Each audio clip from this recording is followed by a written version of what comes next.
आज के इस लेक्चर में आपका स्वागत करते हैं। इस लेक्चर में आपको हम क्लास 10 साइंस में आवर्धन तथा दर्पण के लिए जो सूत्र होता है उसको बताएंगे। तो इस लेक्चर को आपको ध्यान से देखना है, वीडियो को लाइक कर देना है, कमेंट करके बताना कि आपको समझ में आ रहा है नहीं आ रहा है। तो इस चैनल को क्या है आपको सब्सक्राइब करना है और अपने दोस्तों को शेयर कर देना है, जिससे उनकी पढ़ाई में भी सहायता हो सके। तो इस लेक्चर की हम शुरुआत करते हैं। तो यहाँ पर देखिए दर्पण का सूत्र पहले हम बताएंगे दर्पण का सूत्र क्या होता है। तो इसको थोड़ा सा फिगर में हम समझ लेते हैं, जिससे आपको क्या है आसानी से समझ में आ जाए। यहाँ पर एक दर्पण बनाते हैं,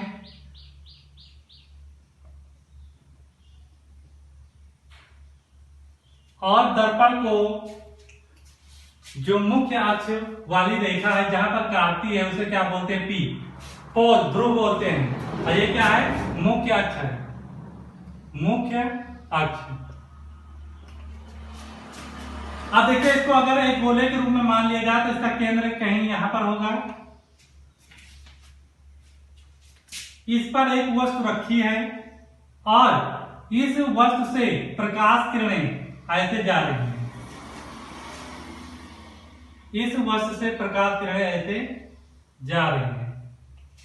यदि मुख्य अक्ष के समांतर प्रकाश किरणें जाती हैं, आपको बताया गया है कि मुख्य अक्ष के समांतर मतलब कि ये क्या है, लगातार एक ही रूप में, एक समांतर रूप में समान अंतर पर ही जा रही हैं। जब मुख्य अक्ष के समांतर ये रेखा जाएगी तो कहां से होकर आएगी, मुख्य फोकस से होकर आती है। तो केंद्र और पी के बीचों बीच में क्या होता है, फोकस होता है। ये रेखा, ये प्रकाश किरण कहां से होकर आएगी, ऐसे। ये प्रकाश किरण कहां से होकर आएगी, ऐसे आ जाएगी। क्यों? क्योंकि ये दर्पण झुका हुआ है। जो जब प्रकाश किरण जाएंगी टकराने के बाद हमेशा क्या मुख्य फोकस से आएगी, जिससे हम किससे शो करते हैं, एफ से। अब एक प्रकाश किरण कहां से होकर जा रही है, एक प्रकाश किरण मान लेते हैं केंद्र से होकर जा रही है। जो प्रकाश किरण केंद्र से होकर जाती है वो प्रकाश किरण हमेशा, जब प्रकाश किरण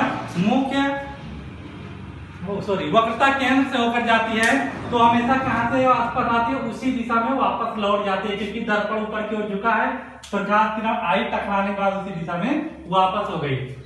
अब देखिए जहां पर दोनों प्रकाश किरणें, एक ये वाली प्रकाश किरण, इसको हम मान लेते हैं क्या है, ए बी है। इसको क्या मानते हैं, ए बी है। एक ये प्रकाश किरण पहली वाली और दूसरी प्रकाश किरण ये, दोनों ये मान लेते हैं पी एम पर टकराती है और इसको मान लेते हैं एन पर टकराती है। ये एम से टकराने के बाद मुख्य फोकस से जा रही है और ये दूसरी प्रकाश किरण दर्पण से टकराने के बाद उसी दिशा में वक्रता केंद्र से होते हुए वापस लौट जाती है। दोनों प्रकाश किरणें जहां पर मिलती हैं वहां पर बनता है प्रतिबिंब। यहाँ पर क्या है, वस्तु का प्रतिबिंब बन जाएगा। ये आ गया, ये क्या है, वस्तु का प्रतिबिंब। तो जो प्रतिबिंब बनता है उसको हम आई से शो कर देते हैं और जो वस्तु होता है उसको हमेशा ओ से मान लेते हैं। प्रतिबिंब को आई से और वस्तु को किससे मान लेते हैं, ओ से मान लेते हैं। ध्यान से देखिएगा, यहाँ पर जो वस्तु की दूरी होती है उसको u से हमेशा शो किया जाता है। दर्पण के बाईं ओर होने के कारण माइनस लिया जाएगा। प्रतिबिंब, ये ध्रुव से हमेशा दूरियां कहां से ली जाती हैं, चिन्ह प्रपाटी के अनुसार ध्रुव से ली जाती है। ध्रुव से वस्तु की दूरी माइनस u, ध्रुव से प्रतिबिंब की दूरी माइनस b, यहाँ पर माइनस बी, यहाँ पर माइनस बी। और मुख्य फोकस से ध्रुव तक की दूरी, मतलब कि ये दूरी जो ली गई है यहाँ पर, ये प्रतिबिंब जहां पर उसको हमेशा u से शो करते हैं। जो वस्तु की दूरी हमेशा उसको u से, इसको b से शो करेंगे, सॉरी।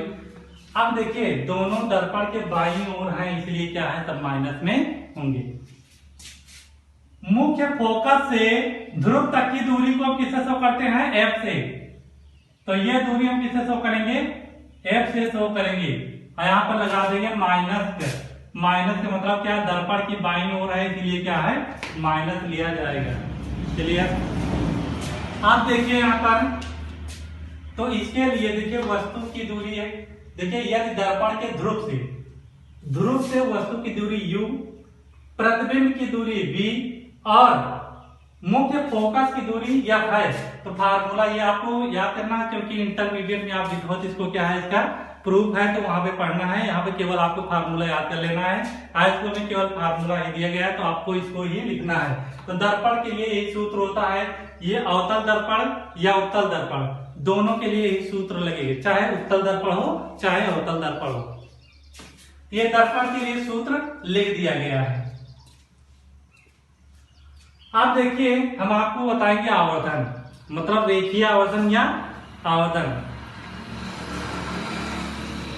आवर्धन को हम दो तरह से परिभाषित कर सकते हैं, इसी फिगर में आपको समझाएंगे और आपको अच्छे से समझना है कि रेखीय आवर्धन या आवर्धन क्या होता है, किसका, दर्पण का आवर्धन। आवर्धन का मतलब होता है कि वस्तु अगर ली गई है तो उसका कितना गुना प्रतिबिंब बनेगा। हमेशा याद रखिए कि अगर वस्तु ली गई है और इसके आगे दर्पण रखा हुआ है तो इस वस्तु का कितना गुना प्रतिबिंब बनेगा, तो जितने गुना प्रतिबिंब बनता है उसी को क्या बोलते हैं, आवर्धन। वस्तु का जितना गुना प्रतिबिंब बनता है उसी को हम क्या बोलते हैं, आवर्धन। और इसे किससे प्रदर्शित करते हैं, स्मॉल m से। किससे प्रदर्शित करते हैं, स्मॉल m से प्रदर्शित करते हैं। तो यहाँ पर आपको बताएंगे, देखिए ध्यान से, दो तरह से परिभाषित करेंगे। एक में क्या है, हम वस्तु की लंबाई ये है, ध्यान से देखिएगा क्या क्या इसमें डिफरेंस है दोनों में। ये वस्तु की लंबाई है, मान लीजिए हम एक वस्तु है तो हम खड़े हैं तो मेरी लंबाई अलग होगी, ठीक है। ये वस्तु की लंबाई है और यहाँ पर ये प्रतिबिंब बन रहा है, उसकी लंबाई है। वस्तु की लंबाई ऊपर की ओर है और प्रतिबिंब की लंबाई जो है, प्रतिबिंब की दिशा जो है वो नीचे की ओर है।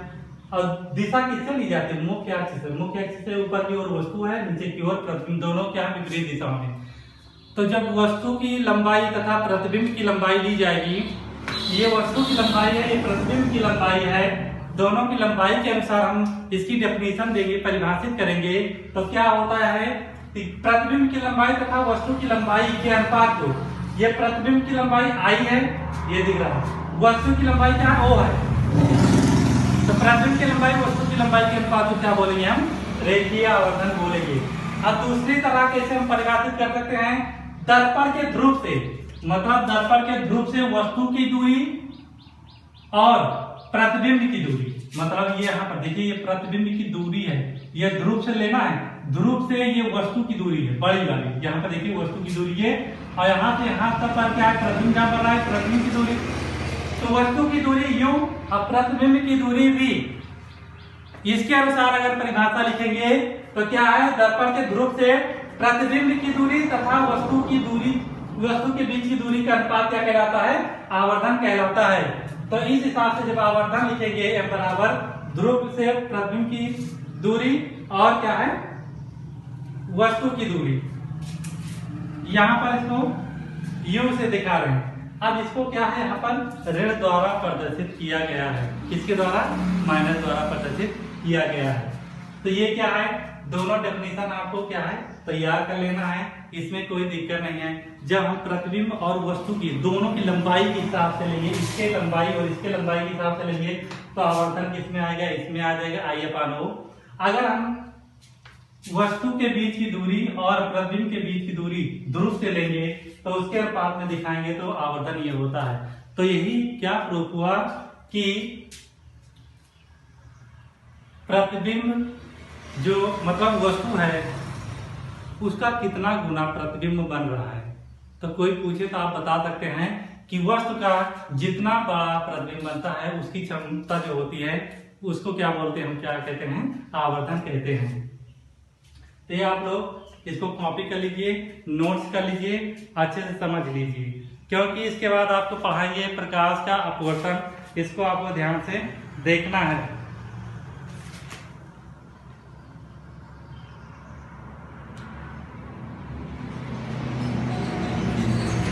ध्यान दीजिए यहाँ पर किस प्रकार का प्रतिबिंब बन रहा है। देखिए जो प्रकाश किरणें जा रही हैं उन्हीं प्रकाश किरणों का क्या हो रहा है, परावर्तन।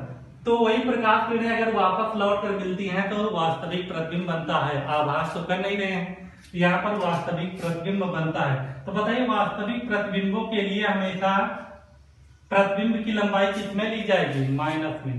तो यहाँ पर आप लोग स्टार में लिख सकते हैं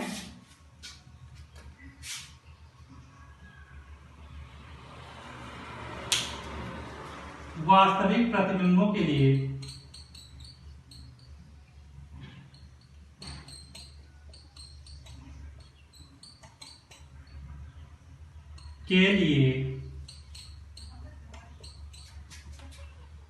V ऋणात्मक होता है।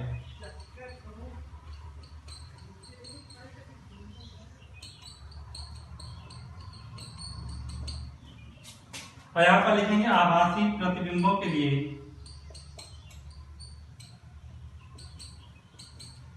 V क्या होता है? धनात्मक।